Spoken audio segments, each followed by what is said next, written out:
Hello, good evening, everyone. Welcome to our Monday night education slash, fundamentals and everything. And my name is Toni Vanschoyck. I am your host for this weekly educational slash business information. And right now, what I have this amazing woman.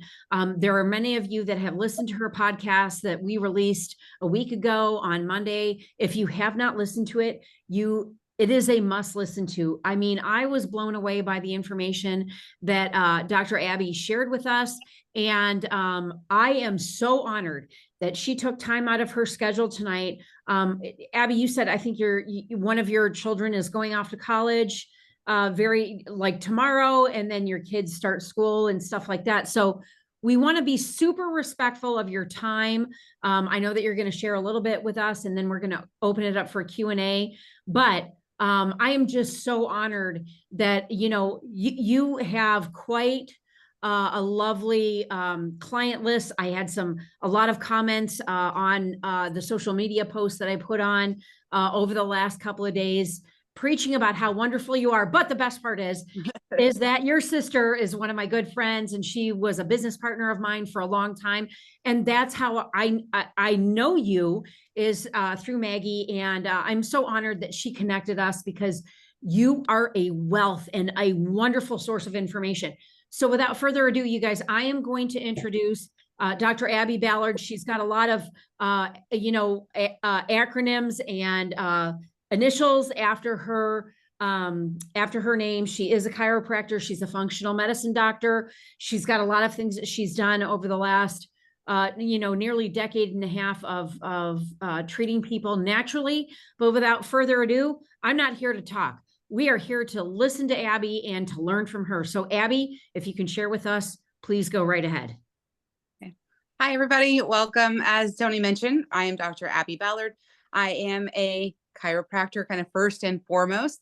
I'm certified in pediatrics as well as functional medicine. I'm board eligible in clinical nutrition. I'm currently working towards certifications in functional immunology as well. Honestly, I'm just a bit of a nerd. But if you're, I honestly think that's probably a great thing to find in a doctor. There's so many things I just find interesting. So in my clinical practice, of course, I take care of a lot of kids because I am pediatric focused. So that's more than half of my practice, is just taking care of little bitties. The other thing that I do is, of course, functional medicine care. I often have people who come into my office that have been all of the other places and they just aren't getting answers. Just today, I sat down with a woman who's had a Hashimoto's diagnosis for years. And she's like, I don't have any options. It's just take Synthroid and that's it. And she's like, there's got to be more. And I was like, cool, let me get out some learning aids here. Like, there's so much to know. Let me just begin at the beginning. And that's the kind of work that I love to do. I love those kind of mysteries where people are going, I don't have any other options. They've seen their primary care. Primary care has referred them to the specialist. The right hand doesn't know what the left hand is doing. And the patient really gets stuck in the middle and they kind of get run over in the process. So when I am working with patients one-on-one, if you're not familiar with functional medicine, I want to explain what that is kind of first and foremost. And then I want to be able to kind of open this up to you guys. My very favorite class to teach in office is called the medicine cabinet swap. And when people come in, I literally just say, write down 1 or 2 issues that you deal with at home, and then we're going to talk through them. And I'm going to tell you how I treat this without using medicines. And that's what we do. So I'd love to give you guys that opportunity tonight, or maybe explain some concepts that maybe your doctor has just kind of glanced over or has dismissed away as just being a woman or being a mom or having a lot going on, that I can go, well, yeah, maybe there is a lot going on, but also consider this and this and this. So with regard to functional medicine, if you're not familiar, in traditional medicine, if you have an issue, you go in and you basically get a prescription. So whether that is for something acute, like a sinus infection where they give you an antibiotic, or if it's something that's chronically plaguing you and they test your thyroid and go, oh, your TSH is off, here's a thyroid medicine. That's really it. That's the treatment. And I said this in my podcast, but I just want to say it again today because I think it's poignant. In our current system, we find it acceptable, fully acceptable, to medicate and fail and medicate and fail and medicate and fail until we come up with a combination of side effects and symptoms that the patient can live with. And then we call that well managed. To me, that's not even remotely well managed. Like, that is disease maintenance care. Functional medicine aims to look at the root cause of an illness. We often say we don't guess, we test to try to figure out what are the dominoes that fell that led you to this diagnosis, so that we know how to set those dominoes back up and then help to remove that diagnosis for you. So say for thyroid disorder, for example, medical treatment is typically going to be levothyroxine or maybe Armour thyroid if you're lucky.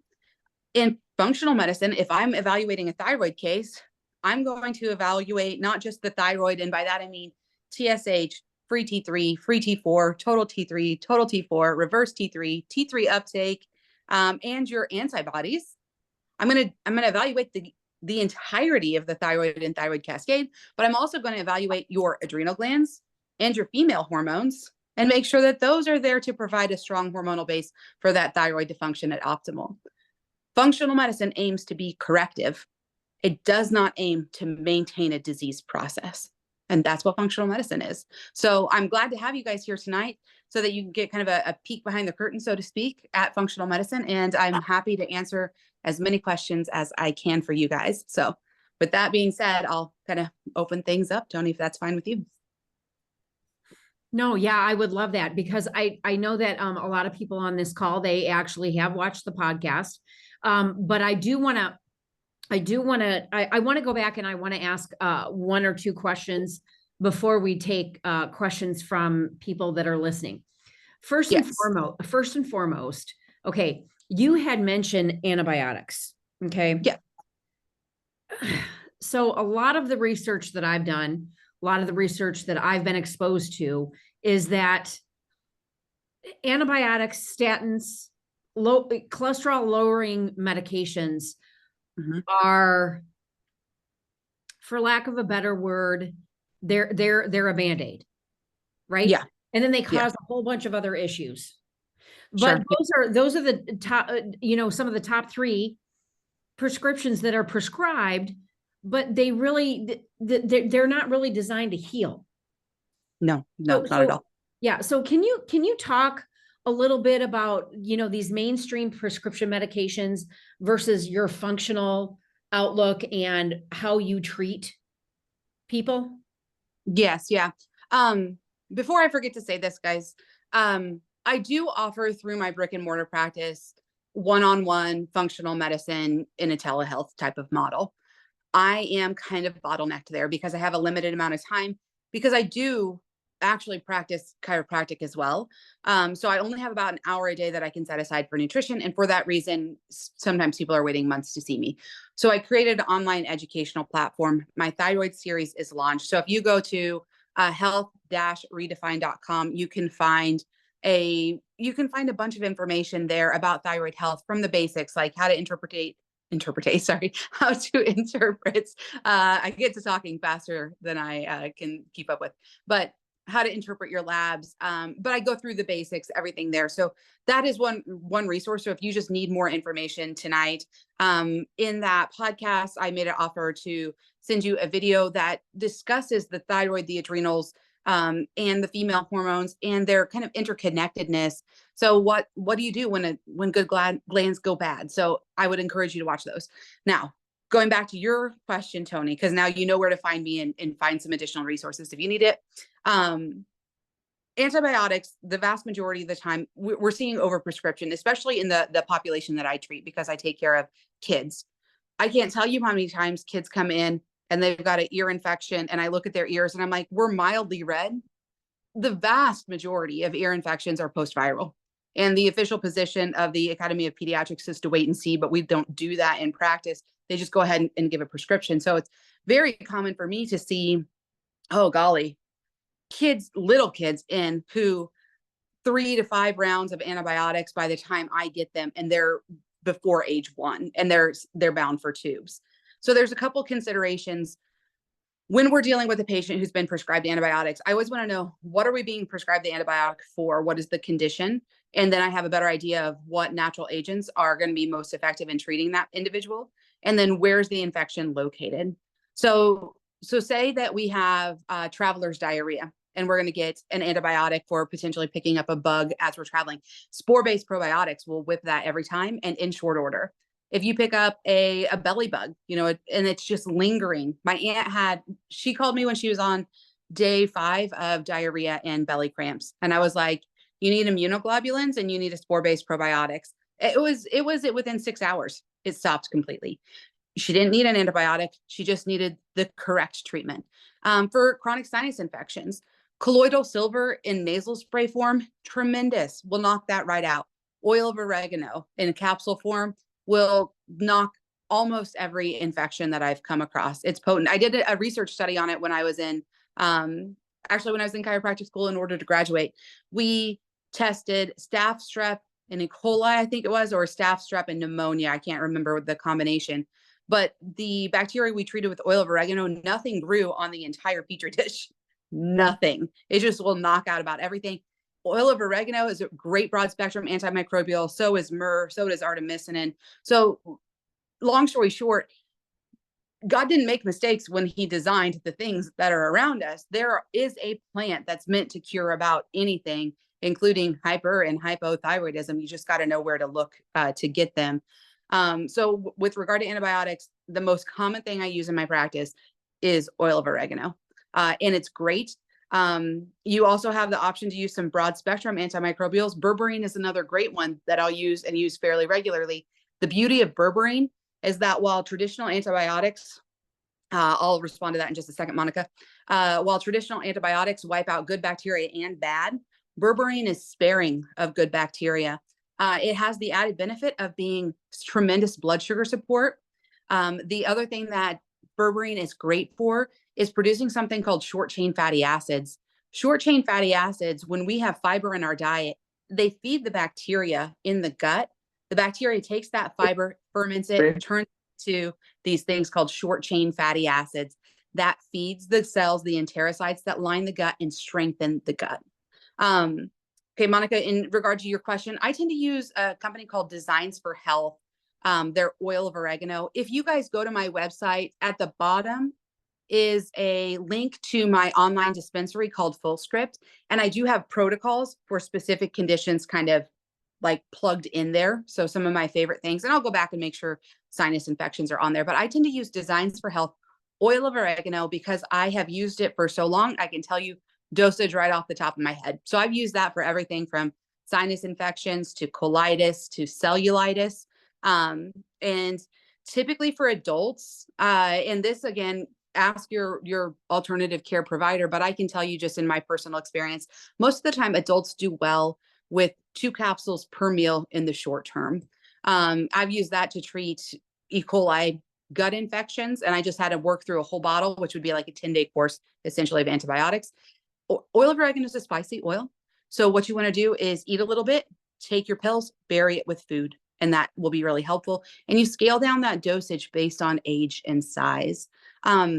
Eventually my medicine cabinet swap class will be recorded. So you'll be able to hop in and like go down to that section and watch just those videos. Somebody had asked again about sinus infections. The vast majority of the time, again, sinus infections are either going to be allergic driven because you've been around stuff in the atmosphere that's created irritation and inflammation within the sinuses and kept them from draining well, or we are post-viral. So one or two, and that's just, again, stagnation through the sinuses because you were ill. So aside from immune support, I'm just going to say, of course, do your immune support when you're sick. I'll use colloidal silver nasal spray. Natural Solutions, I believe, is the brand. A couple sprays up both sides of the nose a couple times a day. If you want to, you can use a neti pot to rinse before you treat with the colloidal silver. That just kind of clears out, creates a better base. I also have a couple ears, nose, throat specific probiotics. Sometimes I'll throw in the mix.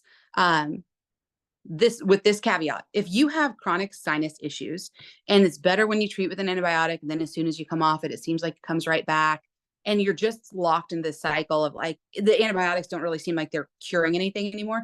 You may very well have a fungal sinus infection, in which case go get yourself some grapefruit seed extract from Nutribiotics. They make a nasal spray. Start using that, treat the fungal issue, and see if it doesn't resolve. So that's my rant about sinus infections and antibiotics.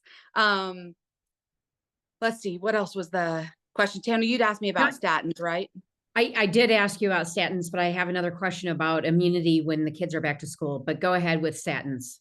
Okay, so with statins, there's a great book out there that's called the Great Cholesterol Con that you guys could all read. But the reality of the matter is that up until about the 50s, a woman's cholesterol was totally acceptable at 300. Like it was totally normal. With widespread use of widespread production of statins and clever lobbying on the part of the pharmaceutical companies, we've been taught that now our cholesterol should be at 200 or below. This is a big problem. In multiple ways, not just for women, but for men, but in particular for women. And I'll explain. When you're looking at your total cholesterol, there's ratios that you need to look at that are far more important than total cholesterol by itself. So when we're looking, we want to look at our total cholesterol and we want to subtract 100. That's where our LDLs should kind of sit. LDLs are more indicative of inflammation than anything else. They're kind of like the firefighters, their first line of defense. When your inflammation is out of control, that's going to drive up your LDLs. So if you're seeing LDLs elevated relative to total cholesterol, you have an inflammation problem, not necessarily a cholesterol problem. Your HDLs, which are your good cholesterols, you want those a minimum 55 and above. If you're looking at triglycerides, you want to take your total cholesterol, divide it by half. That's where your triglycerides should be sitting. If they're elevated relative to that total cholesterol, you got a blood sugar problem. You need to clean up that diet. These are basic markers in a cholesterol panel, right? But there are better markers. You can actually request something called an advanced lipid panel that will show you what are called fractionated lipids. I always tell people cholesterol in and of itself is not the problem. You have inflammation that created vessel damage. Cholesterol is there to patch up that vessel damage. And it's not on the interior of the blood vessel like we think. It's in between the layers of the vessel, which then kind of pushes that vessel layer, the inner layer in, and narrows the space. So then when we have platelets that are sticky, they can get stuck and then harden. It's all, my point is this. What you've been told about cholesterol is basically wrong. You can ask for a better panel, that fractionated lipid panel, which will tell you the types of cholesterol that your body is producing the most of.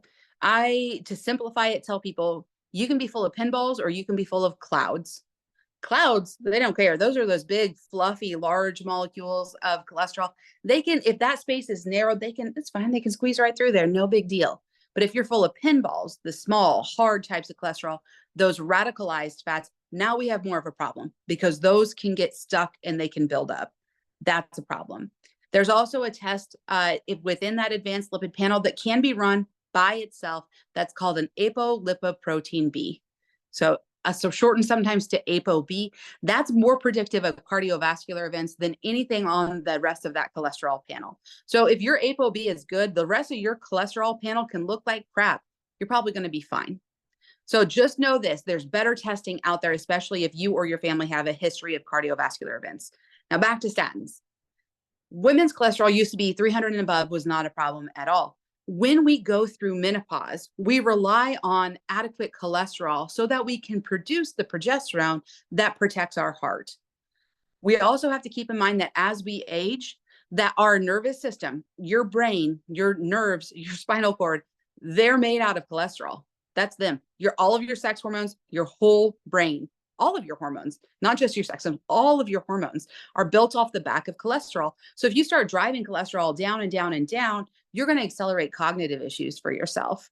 So what we really need to do is go, okay, what is driving my cholesterol up within my diet? What's creating more inflammation for me? And then go and fix those things.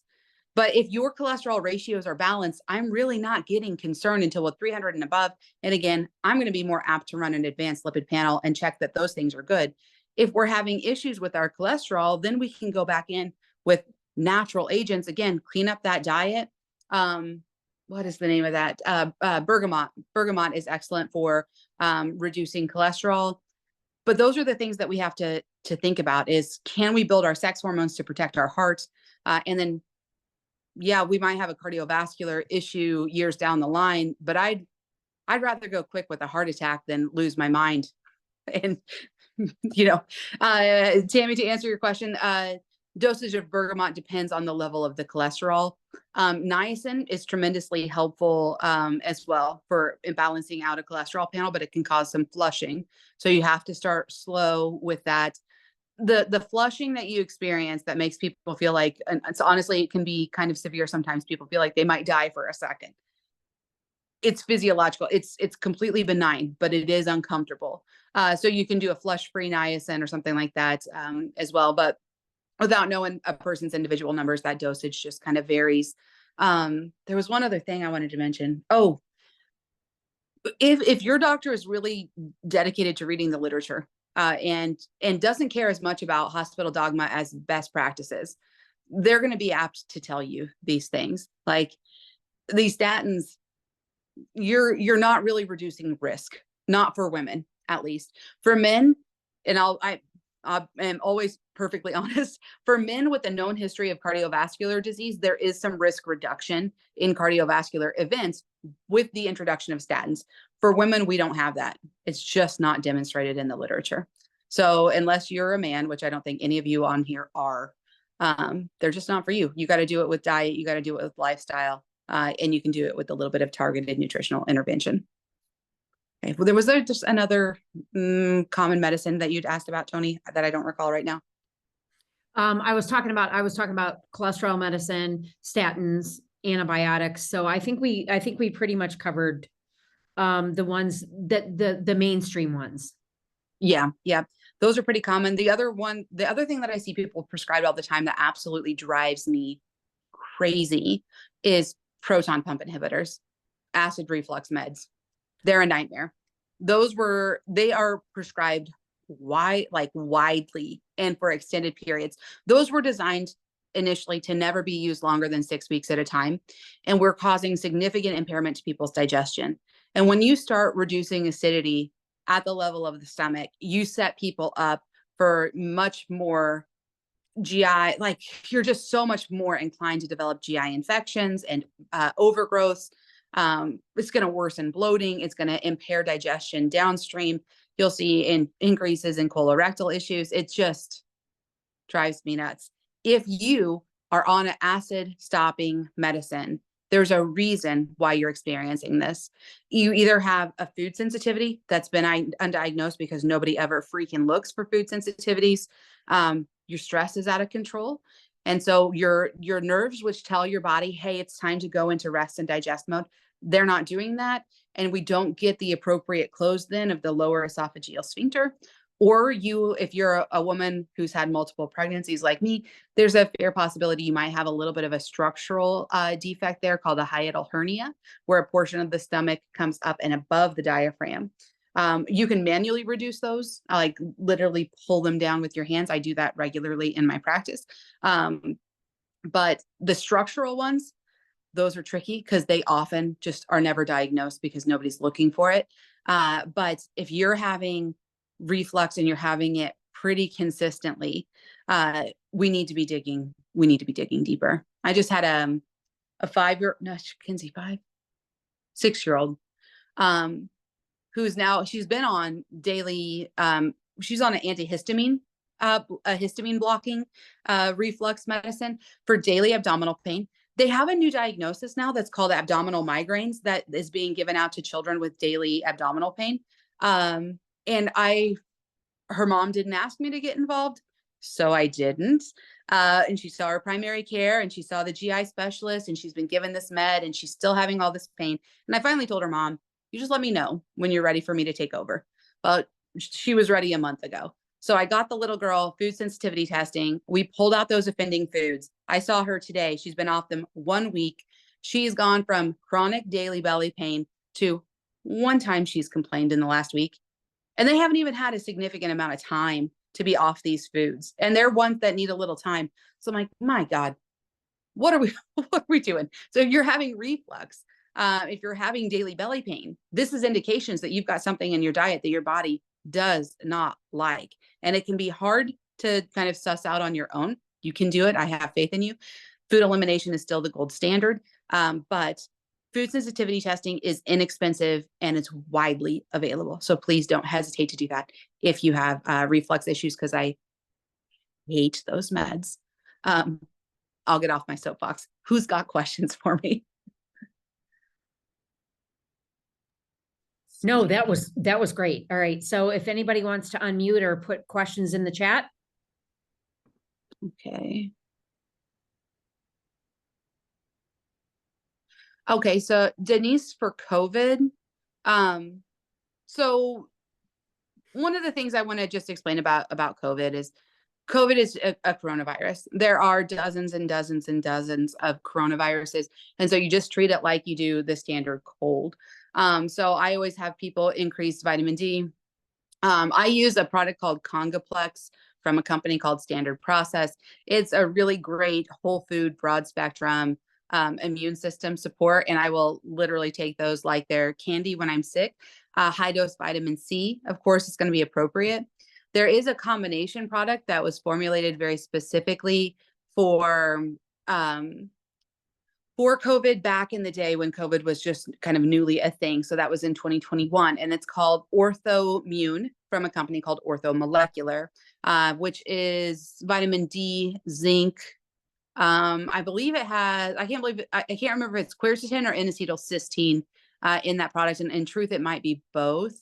The spike proteins in COVID can be bound with immunoglobulins, which you can find those there. Immunoglobulins are a lot of times used for mucosal support for individuals with disorders like Crohn's or IBS. I'll use them a lot in those diarrheal-based disorders. But that can actually bind spike proteins, or if you were an individual that got the vaccine and then hasn't really felt well since, I would encourage you to get a immunoglobulin either from the company. What is that company called? They make a product called Mega Mucosa, and then IG 2000, I think, is the name of that other product, which is broader spectrum immunoglobulins. But I use SBI Protect from Orthomolecular for immunoglobulins.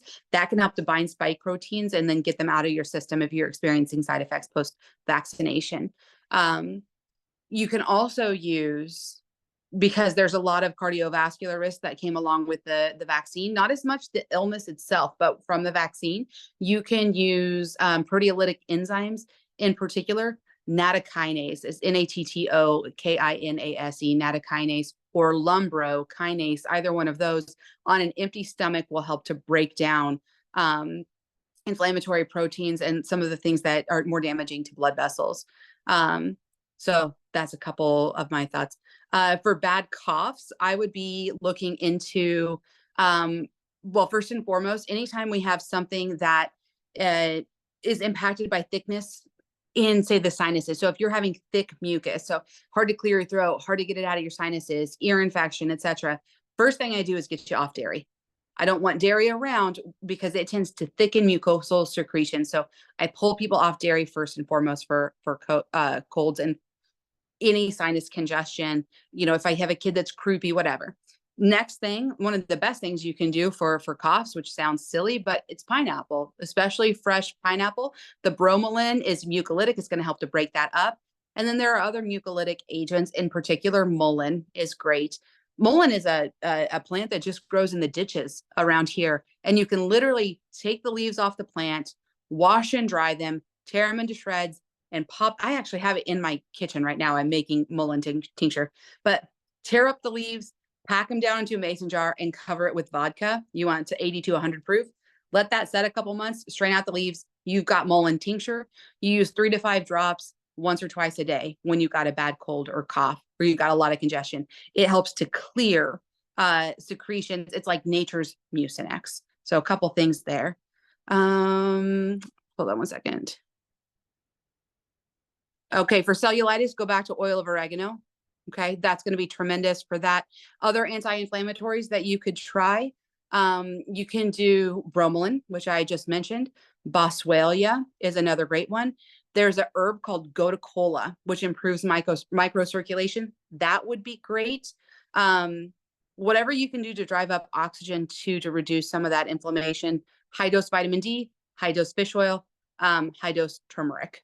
Okay. So I do all of those for cellulitis. There was another one. Okay. For sciatica or sciatic pain, of course, chiropractor is going to be first line of defense. The next thing that I would think of, arnica was a homeopathic that's fantastic for pain. And it comes in both a topical and an oral. So that avoids some of the medications that you would normally take for pain. But also don't sleep on the easy stuff. You know, your stretching, yoga for low back pain, Epsom salt soaks. Okay, sorry, I'm just kind of flipping through these fast. Allergies in children. That company I've been talking about, Orthomolecular, they make a product called D-Hist Junior. Kids naturally, their immune systems are in a more pro-inflammatory state, and then that gets better as we grow older. I'm going to show you this, and this is going to sound ludicrous, and I know that, and I just want you to bear with me. We have a technique in chiropractic that's called total body modification. I don't know the entirety of the technique, but I do know the airborne allergen reset.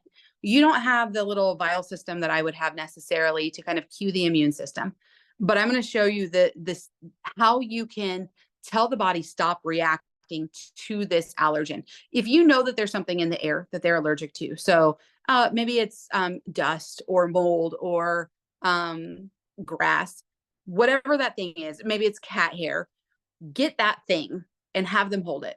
And then I want you to touch right here inside of the eyebrows. This is where the olfactory nerve kind of exits right here. So you're going to touch right here, right inside of the eyebrows, just a little touch. Then you're going to come to the side of the head, just above the ears here with your flat fingers while they're holding the thing that you think they're sensitive to. Lift up gently while they breathe in through their nose 3 times.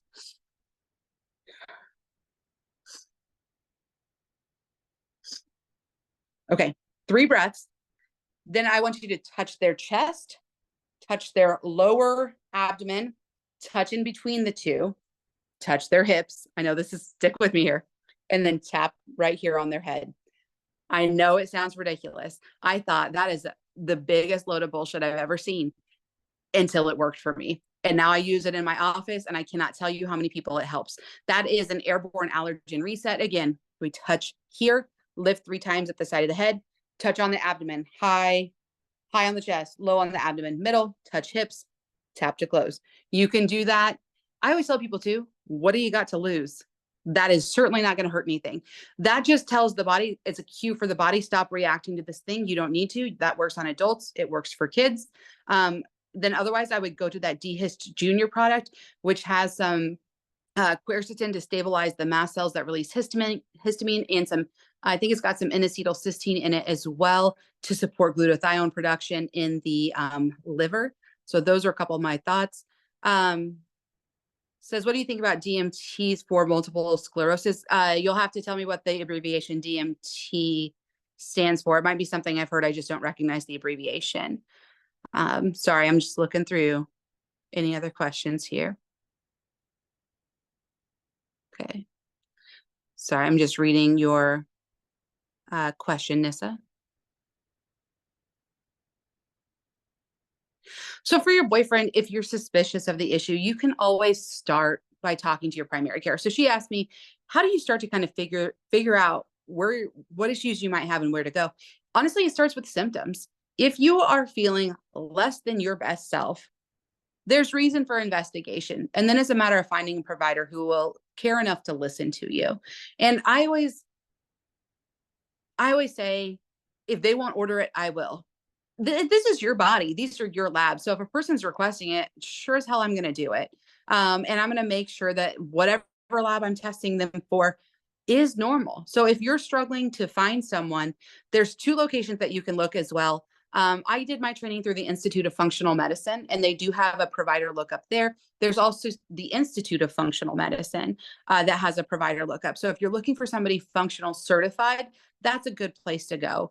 Otherwise, honestly, chiropractors can do a tremendous amount. And because we don't prescribe, we are creative about finding solutions for people. So I always say, find an alternative healthcare provider that's near you, whether it's a chiropractor or a naturopath, and lean into the options that they've got. So Abbie, I know that we're a little over on time, and you do have family obligations tonight. I'm just so happy that you were here to share with us. But if anybody has any questions for her outside of this, please get involved. Check out her website. You guys go to the podcast and all of the stuff that I put up all over social media. You can scan that QR code in order to connect with her. Yeah. Yep. You guys can. I'm going to say one quick thing if I can, Toni, because Sure. Terry asked about children's eczema. One of the things I want you guys to understand is, well, two things. As I mentioned earlier, children live in a pro-inflammatory immune system state. Their immune systems are immature. And not to get too political, but if you have small children, I would highly encourage you to do more research about vaccines, in particular, our current vaccination schedule, before you start offering all of those vaccines, or before you start receiving all of those vaccines for your kids. Because from age 0 to age 1, our ability to hold on to those antibodies that we produce is transient, which means it's short term. We really rely on passive antibody transfer from our moms because that immune system is immature. Once we get beyond 1, we start to see more maturation of the immune system, so we can actually hold on to some memory of like, oh, this is a pathogen, or this is this. So that immature immune system is meant to be inflammatory because we don't have long-term memory. And that's why they say, oh, a lot of kids will grow out of that eczema. But what I tend to surmise is whenever I have kids who have severe eczemas, they've got food sensitivities. There's a gut issue there. Especially my formula fed babies who've had all of their vaccines. We do tend to be really inflamed because the American formulas are made with high fructose corn syrup solids, which is all like GMO, and seed oils. Like, they're very pro-inflammatory things. So when I have a kiddo with eczema, if they are still on formula, I try to get them on a European-based formula because those are made to such significantly higher standards than US-based formulas. And then from there, a good probiotic. And if we are above 6 months, which you probably could go earlier, but I tend to just do 6 months and above, I'll add in a fish oil. Fish oils are fundamental to clearing inflammation from the body. And when I say fish oils, I mean omega-3s in general. So good probiotic, clean up that diet, go from there. But there is gut testing, microbiome testing that is available even for the pediatric population. They're appropriate. So anyway, thank you guys so much for your time. Disease modifying therapies. Okay, sorry. For MS, if we're talking about like biologics in particular, and I'm sorry, I just keep ranting because you can't ask me a question without me immediately doctoring. Functional immunology is really the way to go when it comes to any autoimmune process, because the drivers of autoimmune disease are going to be different for every individual. But we have to think about some of the contributing factors, which include, oh my goodness, iron or anemias, nutritional deficiencies, chronic inflammation, chronic infections, excessive stress, environmental and food toxicities, detoxification defects. So that's typically genetic driven. I'm forgetting one or two out there. It's a big question, Lori. I tend to have people come in when they've already been put on those medications. And then my goal is always to show what are those contributing factors to the underlying chronic inflammation that created the environment that weakened the innate immune system, drugged down what's called the Th1 humoral response, and then allowed other humoral responses to lose their efficiency, and then allow that opportunity for autoimmune tissue damage to move forward. And then we start to reverse it. That's really the process of it. First things first, with autoimmune disease, go to the gut. Food sensitivities, they need pulled out. In particular, any autoimmune process, get rid of gluten. It's too inflammatory. Just get it out. I don't like to make generalizations like that, but that's one generalization I will make. From there, test for other food sensitivities, remove triggering foods, then GI microbiome testing to get rid of chronic inflammation or chronic infections, rebalance the microbiome, then move forward from there. Oh, I forgot hormonal imbalances as a driver for autoimmune disease, but Okay, I gotta stop ranting. But No, we um, love it. We could listen to it all day. But um, I know that you have things that you have to do. well, thank you guys again for your time. Toni will give you the information for how to reach me.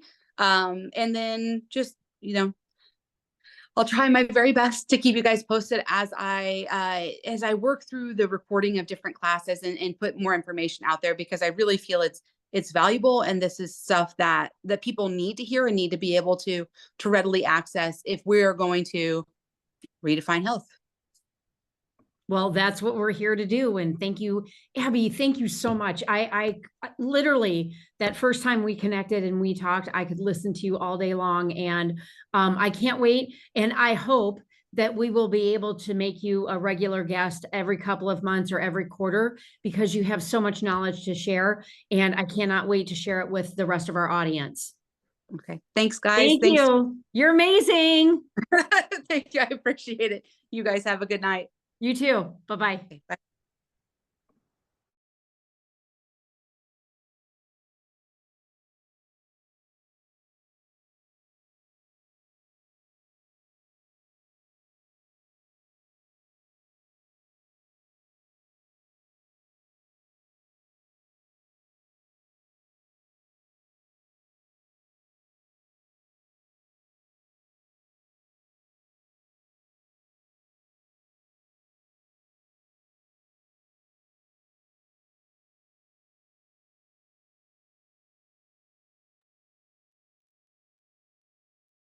Are we going to discuss anything else, Toni?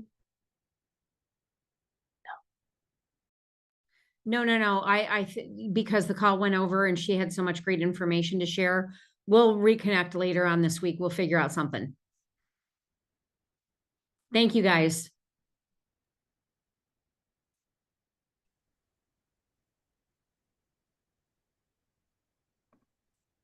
Toni, do you want to pick another night, or do you still want to? No. We're good. We're good. Okay.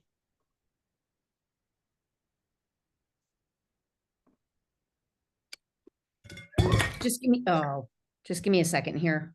Yeah.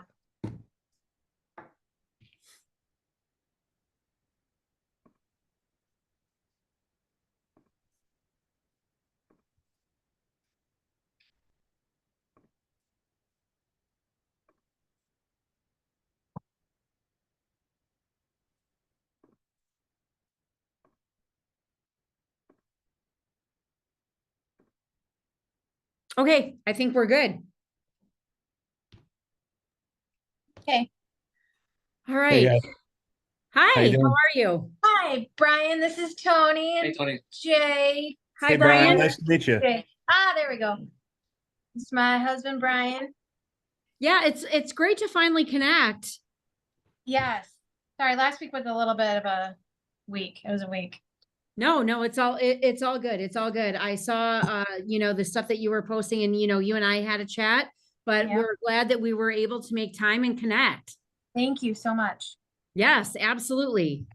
All right. So Jen, why don't you bring I know that you and I have talked, but why don't you and Brian bring Jay up to speed, and let's just have a little bit of a discussion.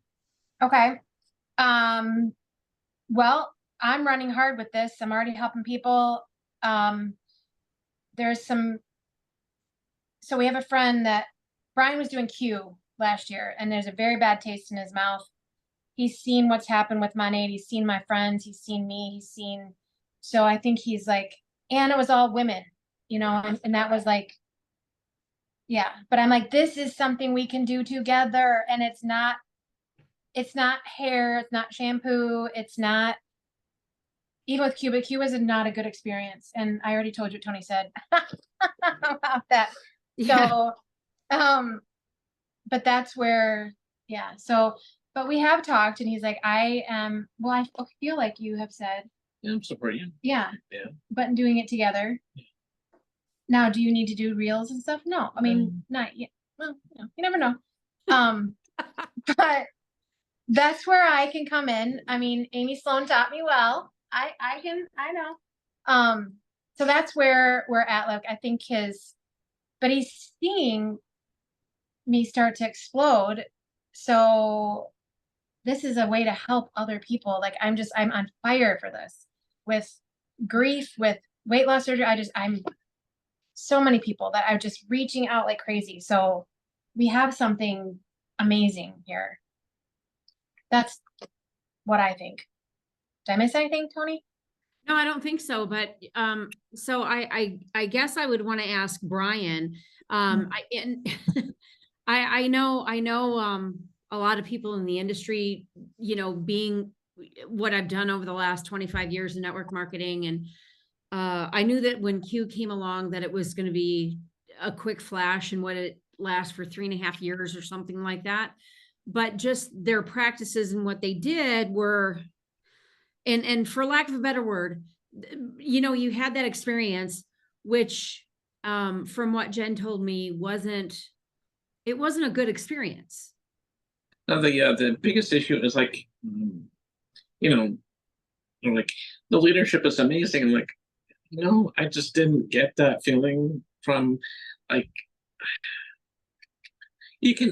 I know you probably know this already. And then Jay, I'm sure you know as well, when you have a quality leader, you can just tell. Mm-hmm. And it just didn't seem like this is a part of the group that I just don't, something was missing. It just didn't click for me. And they wanted to take over our lives, like with calls every single day. It was ridiculous. yeah, just like, yeah, I work all day and I don't really feel like doing calls every night. And just, candidly, I also love mountain biking. So if the weather's nice, I would love to go mountain biking or do something being outside.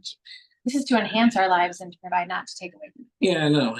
But, and then there's always that. And a lot of network marketing have the same promises and saying like, well, we're awesome. Like everybody's awesome. Yeah, sure. But not everybody is awesome. Cuban. And he's just literally watched me explain the whole Monate, every one of my friends. Like, so it's just, Yeah. It's been hard. Like the May was a dumpster fire is a good word for the last several months. And Jen, how long were you in Monate for? Since 21. Okay, so you were in Monate when you saw it when it was good. Yeah. Yeah. Yeah. So it in September of 22, that's when, then that's when we noticed a fundamental change. But you know what? Let me back up. Being in any business, right? That there's the good, the bad, and the ugly, right? Yeah. And so with network marketing, they've gone through a transition, and it's been really interesting since about 20, I would even say even back in 2019, when you saw some major companies that try to take advantage of their field and try to cut them out and do all the things, right? The one thing that I want to say, the reason why that we're still in this industry is because we have infinite belief that there are still a lot of good companies out there doing good things for people, and that it's a viable vehicle. I mean, Jay and I should have been the last ones after what happened with us with Monate and said, heck no, we're done. But I have a love for being in this industry and teaching, coaching, and training and helping other people reach the levels of leadership.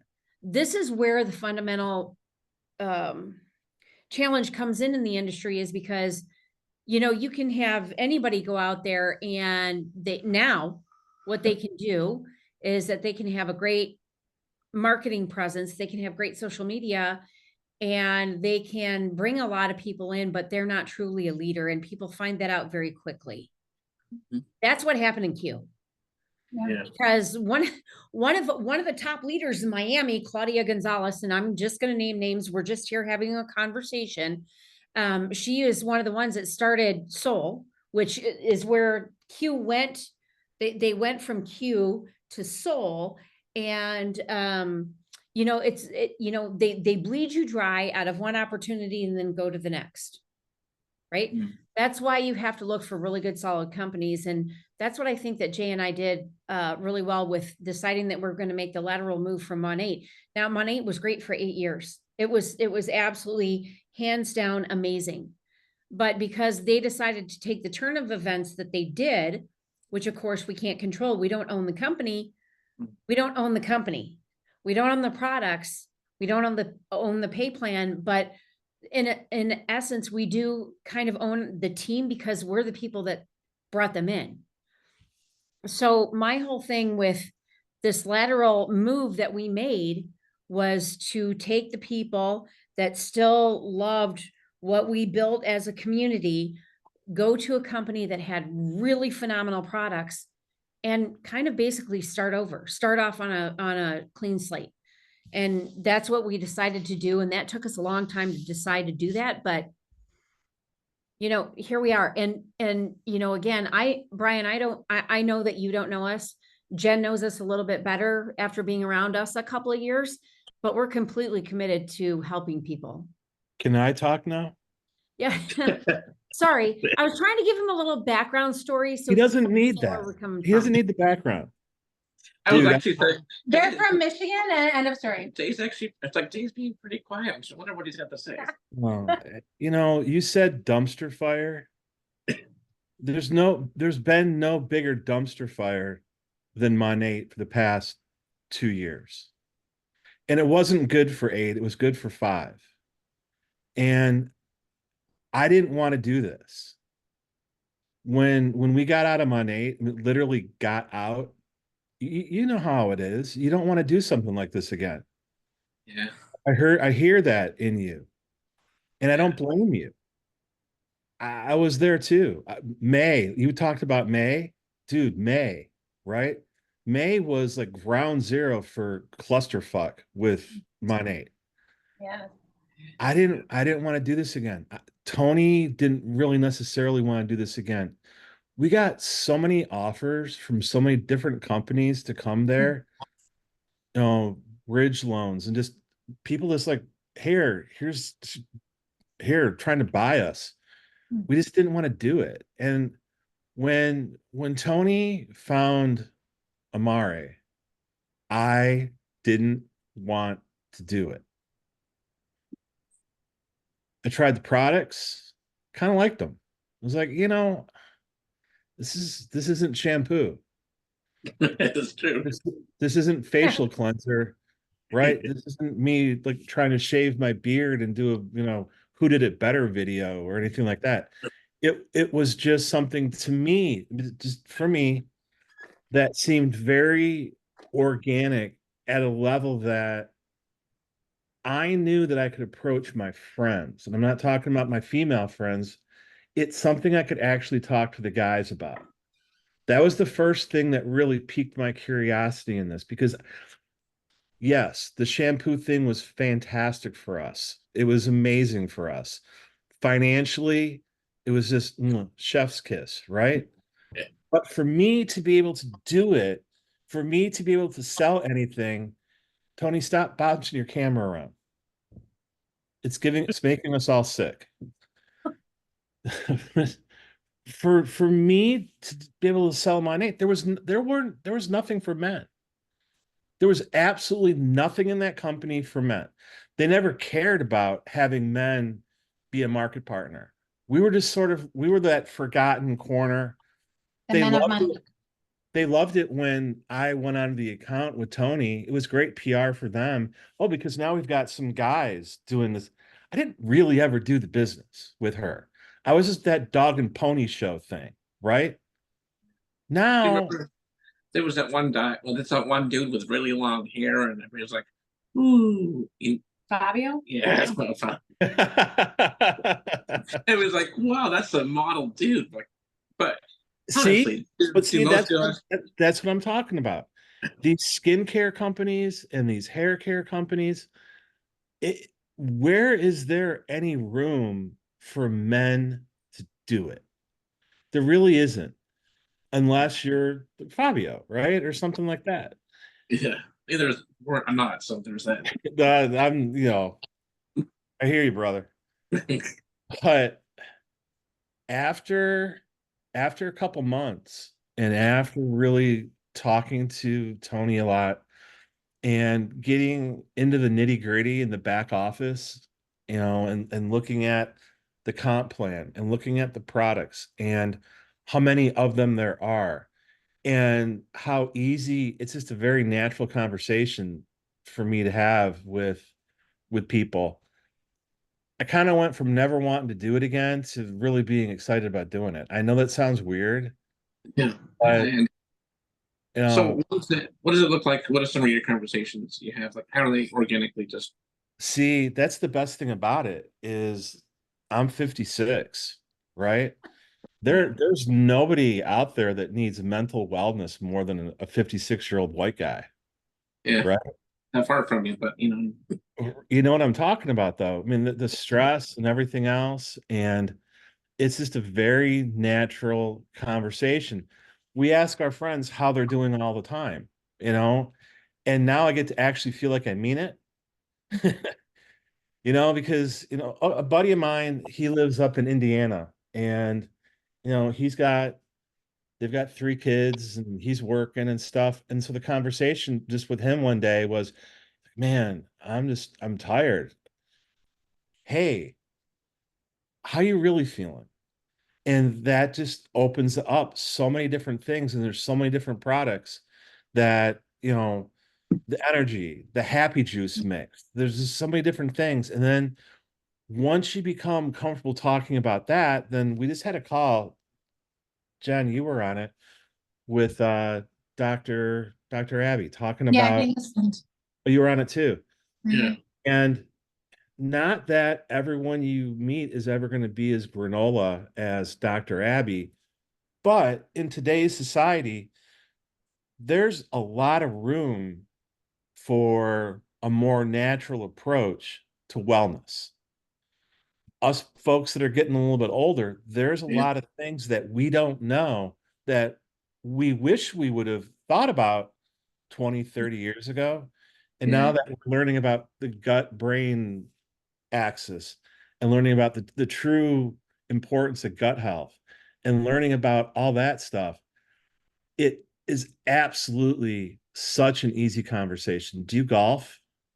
No, no. I So was actually, now you got to learn how to golf so you can take the samples with you and go out to the golf course. I was actually Or thinking since COVID, I think candidly more people are open to not more medications and not more shots and not more whatever the MDA says is yeah, we should be doing, because completely. there's more information available, because they're seeing I can do something else and actually have a better life, and all these chemicals we're eating isn't good for us. No, no. And that right in and of itself is a great conversation starter. You know, there's so many different ways to go with this. And like I said, I'm not knocking my Nate. I mean, I don't care about it anymore. It's in the rearview mirror, right? But it was always hard to talk about. Wow, Brian, your hair's looking a little dry today. I could really, I could get you going with some better lather. And that's not a guy conversation. Guys don't talk like that. And Not really. no, no, but Hey, what do and you? How do you get that illustrious beard? that's my dirty secret. I can't tell you that. Yeah. But no, dude, I hear you. Getting out of one network marketing company and going into another one, it is a little daunting. It really is. And I've heard some things that happened at Q, and I'm sorry that you got wrapped up in that. And no one, and the things, it's similar to us with Monate. That's just not the way this business should be. Network marketing really should be about marketing to your network, right? And making new friends, and it should be easy. And these companies that get in the way make it so hard. And that's been the big appeal about Amari, is that they haven't tried to get in our way. There's some good leaders out there that are available if we want them to be, we're approaching this as we want to build our own team. We want to build this the way that we would have wanted to do it, 10 years ago. And that's really been the thing over the past 6 weeks, 2 months. That's really sort of solidified it for me as being something that's worth my time. Is that exactly what you said? Who wants a shitty leader? Who wants that person that's really not invested in them, but you know that the only reason why you're there is because they're trying to make money off of you? That's Yeah. just that's tacky. That just doesn't feel good. And I also like, to be honest too, most of the Amari folks that we're working with right now are in that over 35 crowd. It's not that younger generation that personally I don't give a fuck about. It's the people my age that I can relate to, that I can talk to, the people that have a story to tell, the people that have been through something a little bit. And now Yeah. here we are, and we can build this together. So that's my take on all of it. I don't know if that helps you all out or not, but that's where I'm at with it. I can certainly respect that. Makes sense. Whereabouts in Michigan are you from? Well, we're in Grand Rapids. Go Blue? You know, I was born and raised in Vermont. Yeah, and- but Go Blue is what's helping Jackson, the whole university. So yes, Go Blue. Okay, we'll go with that. All right, good. Phew. I didn't want to have to hang up on you guys. All right. Oh, she what? It's a good take. No, I know that. I'm asking Jay. Oh. I'm doing Um, dual no. things. No, as long as you get, all I wanted to hear was a Go Blue. Because I didn't want to have to hang up on you guys, because Toni and I went to University of Michigan. Oh, you So both? yeah, It's a great school. yeah. Yeah. Have you ever heard of Hillsdale? Yes. Yeah, I went to Hillsdale for 3 years, and then I finished up at U of M. Hillsdale's a great school too. I was born and raised in Michigan. I was born in Detroit, and then I was raised in Novi. Oh my gosh. Yeah. I lived in Kansas, and we lived in Troy. I graduated from Troy Yep. High School. And then yeah, we lived in St. Clair Shores and Grosse Pointe and Clinton Township. And Yeah. And I grew up in Vermont and lived in North Carolina for several years. yeah, we're retiring to Topsail Beach. So we can just drive down to Oh, Charleston. nice. Yeah. We Oh, just drive nice. down to see you That's guys and be like, what's fantastic. up? We're on our way to the store to pick up some for you guys. Yeah, the Carolinas are fantastic. Mhm.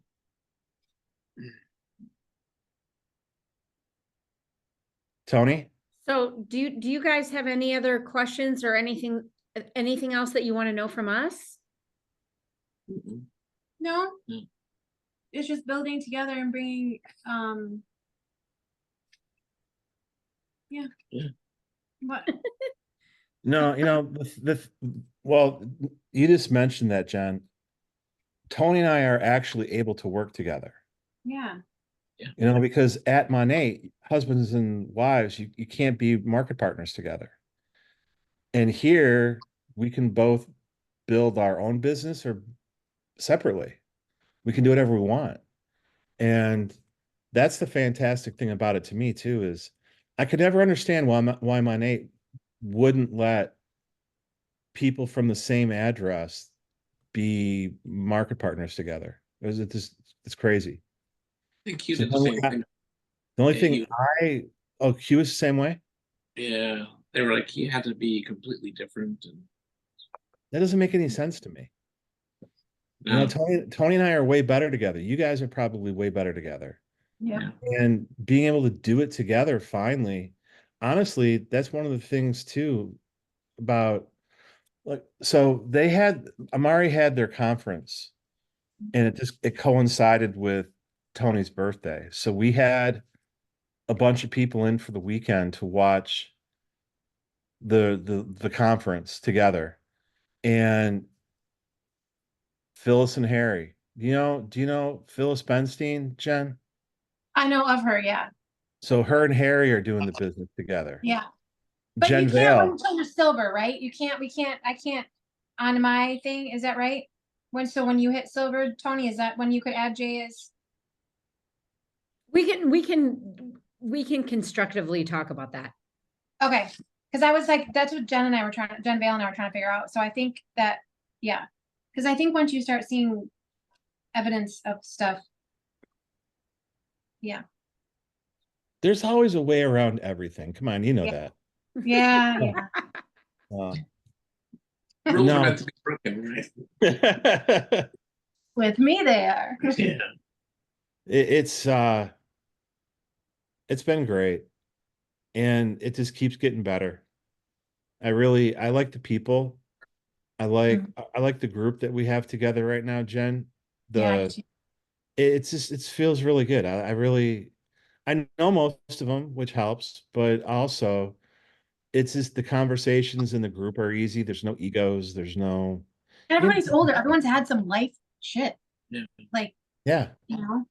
Yeah. And everybody's very helpful, and everybody's rooting for each other and cheering each other on. And it's been a big help being around those kind of people, and being around people that there are husbands and wives and they are trying to do it together. And I like that. It makes it a lot more worthwhile, and it makes it easier too. It's refreshing. It It's is. not toxic. It's like so like a breath of fresh air. It is. Yeah. No, I think, yeah, I'll talk to Toni. Okay. All right, you guys, it sounds good. Brian, it was great to chat. Thanks. Thank you so much. That's what you Yeah, and thanks for Yeah. making time for us. Thank you, Toni and Jay. Thank you. Of Great course. to meet you, Brian. All right, you See you. guys, we'll talk soon. Yes. Okay, bye. Bye-bye. Bye.